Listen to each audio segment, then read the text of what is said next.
അസ്സലാമലൈക്കും, welcome back to my channel. അപ്പോൾ ഇന്ന് ഞാൻ വന്നിട്ടുള്ളത് ഒരു അടിപ്പൻ പെപ്പർ ചിക്കൻ്റെ റെസിപ്പിയുമായിട്ടാണ്. അപ്പോൾ നമുക്ക് നേരെ വീഡിയോയിലോട്ട് പോവാം. അപ്പം അതിന് വേണ്ടി ഞാനൊരു സോസ് പാൻ വെച്ച് കൊടുത്തിട്ടുണ്ട്. അതിലോട്ട് 2 ടീസ്പൂൺ മല്ലിയും കുരുമുളകും കൂടി നന്നായിട്ടൊന്ന് കഴുകി ഡ്രെയിൻ ചെയ്ത് വെച്ചതാണ്. അത് നമുക്ക് പാനൊന്ന് ചൂടായി വരുമ്പോൾ അതിലോട്ടൊന്ന് ഇട്ട് കൊടുക്കാം. ഇനി നമുക്ക് ജസ്റ്റ് നന്നായിട്ടല്ല ഒന്ന് ജസ്റ്റ് ചൂടാക്കി എടുക്കാം.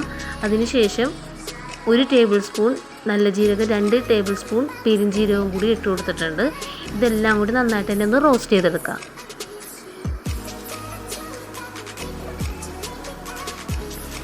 ഇത് ചൂടാറി കഴിയുമ്പോൾ നമുക്ക് മിക്സിയുടെ ഒരു ചെറിയ ജാറിലിട്ടിട്ടൊന്ന് പൊടിച്ചെടുക്കാം. ഒരുപാട് ഫൈനായിട്ടൊന്നും പൊടിക്കണ്ട, കുറച്ചിങ്ങനെ തരികളോടെ തന്നെ നമുക്കൊന്ന് പൊടിച്ചെടുക്കാം. അപ്പോൾ ഇതുപോലെ ഞാനൊന്ന് പൊടിച്ചെടുത്തിട്ടുണ്ട്. ഇനി ഞാൻ അടികട്ടിയുള്ളൊരു ഉരുളിയാണ് എടുത്തിരിക്കുന്നത്. അപ്പോൾ അത് വെച്ച് കൊടുത്തിട്ടുണ്ട്. അതിലോട്ട് നല്ല ശുദ്ധമായ നമ്മുടെ വെളിച്ചെണ്ണയാണ് ഒഴിച്ച് കൊടുത്തിട്ടുള്ളത്. അപ്പോൾ അതൊന്ന് എണ്ണ ഒന്ന് ചൂടായി വന്നപ്പോൾ ഞാൻ അതിലോട്ട് കറിവേപ്പില ഇട്ട് കൊടുത്തിട്ടുണ്ട്. പിന്നെ 1 ടീസ്പൂൺ ജിഞ്ചർ ഗാർലിക്കും കൂടി ഇട്ട് കൊടുത്തിട്ടുണ്ട്. നന്നായിട്ട് തന്നെ ഒന്ന് സോട്ട് ചെയ്തെടുക്കാം.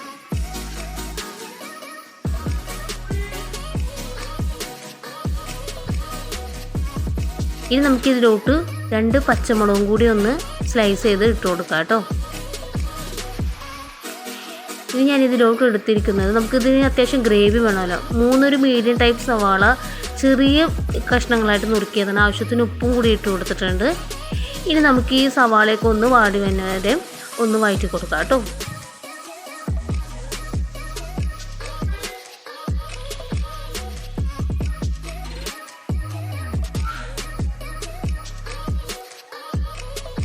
ഒരുപാട് കളർ ചേഞ്ച് ഒന്നും ആവണ്ട കേട്ടോ. നമുക്കിനി മസാലയൊക്കെ ഇട്ട് കൊടുക്കാം. ഈ ഒരു സ്റ്റേജ് ആകുമ്പോൾ ഞാൻ ആ പൊടിച്ച് വെച്ചിട്ടുള്ള മസാല കൂട്ടി ഇട്ട് കൊടുത്ത് മസാലയൊക്കെ ഒന്ന് ജസ്റ്റ് ഒന്ന് ചൂടായി വരുമ്പോൾ തന്നെ നമുക്ക് ഒപ്പം തന്നെ കഴുകി വെച്ചിട്ടുള്ള ചിക്കനും കൂടി ഇട്ട് കൊടുക്കാം. ഇതൊക്കെ ചിക്കൻ്റെ ക്വാണ്ടിറ്റി അനുസരിച്ച് കൂട്ടുകയും കുറയ്ക്കുകയൊക്കെ ചെയ്യാം കേട്ടോ.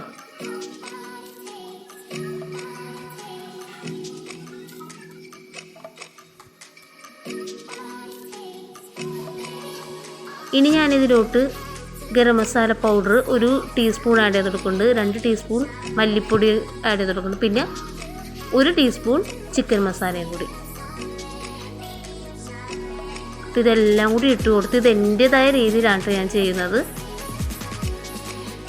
ഇതെല്ലാം കൂടി നന്നായിട്ട് തന്നെ ഒന്ന് ചിക്കനോട് ചേർത്ത് മിക്സ് ചെയ്ത് കൊടുക്കുക.